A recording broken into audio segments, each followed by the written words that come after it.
Dan contohnya mereka sekarang melaksanakan balagh sesuai dengan hadis balighu anni walau ayah. Maka sesuai namanya jama'atut tabligh, mereka menyebutnya balagh. Maka jika mereka melaksanakan balagh maghrib, ceramah di suatu masjid, dari mereka rombongan setiap orang 7 menit, kemudian ada yang tertarik, maka orang yang baru direkrut tertarik ini bukannya diajari tauhid, diajari bagaimana membaca Al-Quran dengan makhraj yang benar dan sifatul huruf, tidak, tetapi tertarik dengan kami, besok ikut ya 3 hari.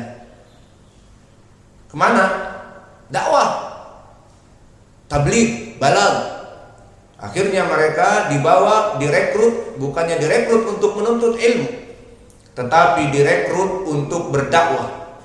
Mempunyai keutamaan jika kamu berdakwah 1 hari, 2 hari, 3 hari bersama kami. Akhirnya langsung direkrut. Mau ngomong apa? Ya ngomong apa saja, pokoknya katanya Nabi mengatakan balighu anni walau ayah. Nah, kamu apakah nggak hafal qul huwallahu ahad? Ya hafalah dari kecil. Nah, sekarang qul huwallahu ahad al-ikhlas ada berapa ayat? 4. Nah, sudah kata Nabi balighu anni walau ayah. Sampaikan meskipun 1 ayat. Kamu sudah hafal al-ikhlas 4 ayat, berarti sampaikan saja. Akhirnya mereka menyampaikan apa yang ada pada dirinya tanpa mempunyai ilmu. Inilah dari intiqadat yang disayangkan dari kelompok mereka, sehingga para ulama mengatakan jama'atut tabligh dari kelompok yang sesat. Dan asalnya mereka dari kelompok Asy-Syiah. Dan akhirnya mereka karena tidak mempunyai ilmu dan berkembang, yang menjadi tokoh besar dan rujukan bagi mereka kalau kita kepada Al-Quran dan Sunnah dan ulama ahlu sunnah, maka rujukan mereka bukan kepada tokoh ulama ahlu sunnah, rujukan mereka kepada guru-guru maulana mereka yang berada di IPB, bukan Institut Pertanian Bogor dan bukan Institut Pektologi Bandung, diplesetkan ITB, IPB Institut Pektologi Bandung, bukan juga, bukan Institut Pertanian Bogor, tetapi India, Pakistan dan Bangladesh. Maka barang siapa yang mereka berjalan-jalan di sana dengan orang-orang tabligh, meskipun hanya berjalan-jalan dengan orang-orang Urdu mereka di Pakistan, di India ataupun di Bangladesh, maka jika pulang mempunyai gelar maulana dan lebih didekatkan dan lebih dipilih sebagai juru dakwah mereka, menjadi pejabat teras, menjadi pejabat tinggi, bahkan lebih dikedepankan menjadi imam, padahal bacaannya rusak. Dan dia hanya dulu 2 bulan, 3 bulan putar-putar Masjid Bangladesh, ikut dengan mereka, membawa kompor dan sebagainya. Pulang ke Indonesia, oh lulusan IPB, Institut India, Pakistan dan Bangladesh. Gelarnya apa nggak tahu. Yang jelas gelarnya bagi mereka maulana, apalagi telah 3 bulan, 4 bulan. Maka kembali kepada permasalahan di sini, kelompok ahlul bidah mereka mempunyai akhlak yang mulia. Dan antum melihat bagaimana jama'atut tabligh mempunyai akhlak yang mulia. Keeping smile, kaif haluk ya akhi, untuk mengajak dan merekrut orang-orang ikut kelompoknya. Maka kita sebagai ahlu sunnah, agama yang hak, agama yang benar, maka bagi kita lebih wajib lagi untuk mengikuti akhlak yang mulia. Iya apa tidak? Karena agama kita benar, akidah kita benar, ilmu hadis kita benar, ilmu fikih kita benar, berlandaskan hadis-hadis yang sahih. Maka kita lebih berhak untuk mendapatkan akhlak yang mulia, untuk merekrut kaum muslimin dan awam. Namun minal asaf, justru mereka yang ahli sunnah tidak mempunyai akhlak-akhlak yang mulia. Bahkan para salafiyun yang ada dengan mereka pun kadang-kadang kabur dari akhlak arogan dari pengajarnya, dari ustadznya, yang jafa, yang keras, yang arogan. Maka sangat disayangkan kalau mereka kelompok ahlul bidah, maka dengan kebid'ahannya dan mereka ingin merekrut kaum muslimin kepada kebid'ahannya dengan akhlak yang mulia, dari kelompok as-sufiyah antum lihat, dan Jama'atut Tabligh, dan kelompok-kelompok partai Ikhwanil Muslimin dan sebagainya, maka mereka mempunyai cara bagaimana merekrut kaum muslimin, terutama orang-orang yang dai-dai melempem dari Roja dan dari Sururiyin dan dari Ikhwanil Muslimin. Maka mereka dengan cara apa? Jangan sedikit-sedikit bid'ah, jangan sedikit-sedikit mencela kelompok yang lain. Kita ini sama. Maka seperti orang-orang Ikhwanil Muslimin mengatakan innamal mu'minuna ikhwatun, kita ini saudara. Maka jangan mencela kelompok-kelompok yang berseberangan dengan kita. Maka akhirnya dijadikanlah kita ini semua dai-dai yang melempem. Maka oleh sebab itu mereka banyak pengikutnya. Kelompok-kelompok Sururiyun, Roja, Ikhwanil Muslimin banyak, dan mereka melempem dalam dakwah mereka. Ngakunya sunnah, ngakunya salafi, namun jauh dari sunnah yang ada. Maka inilah dari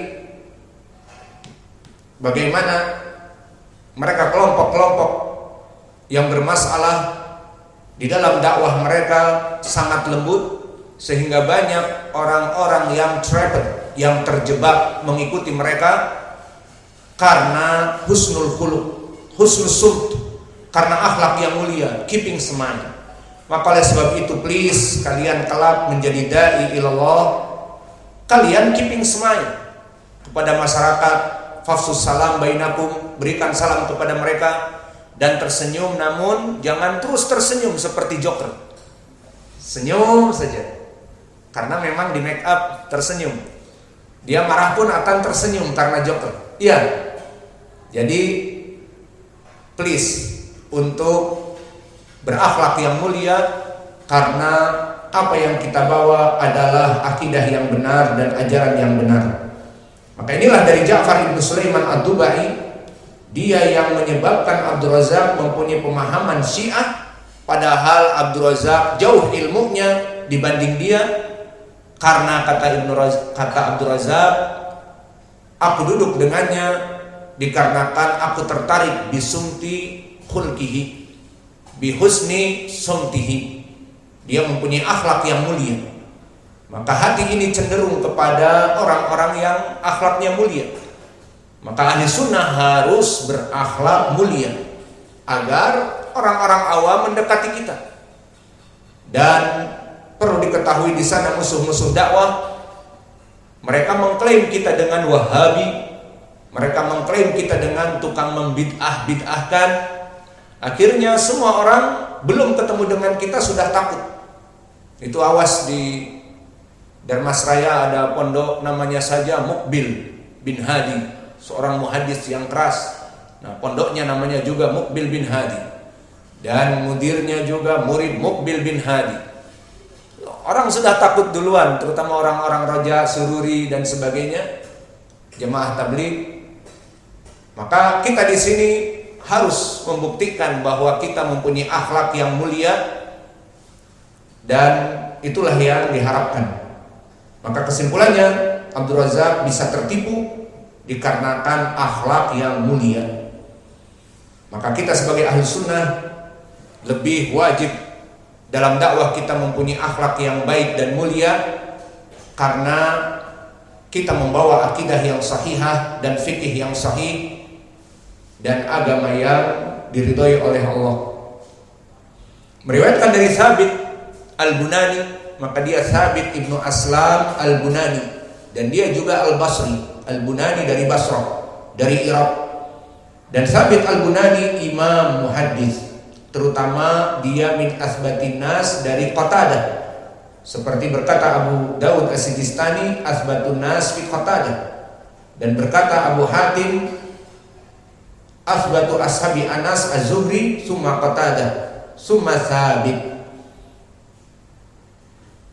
Maka periwayatan dari Anas yang paling kuat adalah Az-Zuhri dari Anas, Qatadah dari Anas, dan Thabit dari Anas. Maka berkata tadi Abu Daud, dia termasuk orang yang paling kuat dari Anas setelah Qatadah.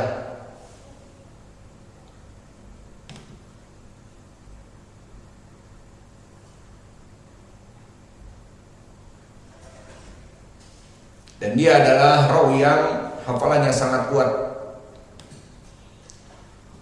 Maka hadis ini barakallahu fikum, hadis yang hasan.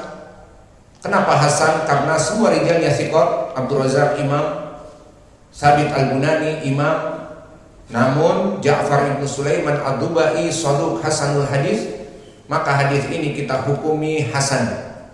Meskipun semua rijalnya thiqat, namun ada satu yang turun, kita hukumi dari yang turun tersebut. Maka di sini hukumnya hasan. Dan begitupun di sini jika ada satu rawi yang dhaif, maka kita hukumi dhaif. Meskipun semuanya thiqat, namun ada yang dhaif, maka hukumnya menjadi dhaif. Seperti itu penghukuman ilmu hadis. Maka kalian banyak sekali faedah di ilmu hadis, dan kalian insyaallah sudah mulai bisa mentahrid hadis, dan insyaallah kita akan kedepannya mengajarkan ilmu tahrijil hadis setelah Ramadan insyaallah.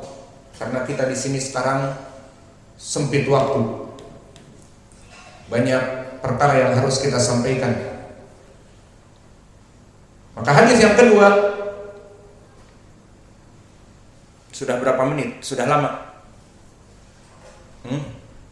Nusa'ah qad madha.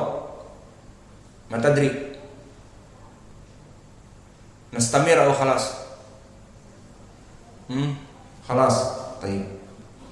Idan naktafi ila huna wa jazakumullahu khairan wa barakallahu fi ilmikum. Subhanakallahumma bihamdika asyhadu an la ilaha illa anta astaghfiruka wa atubu ilaik.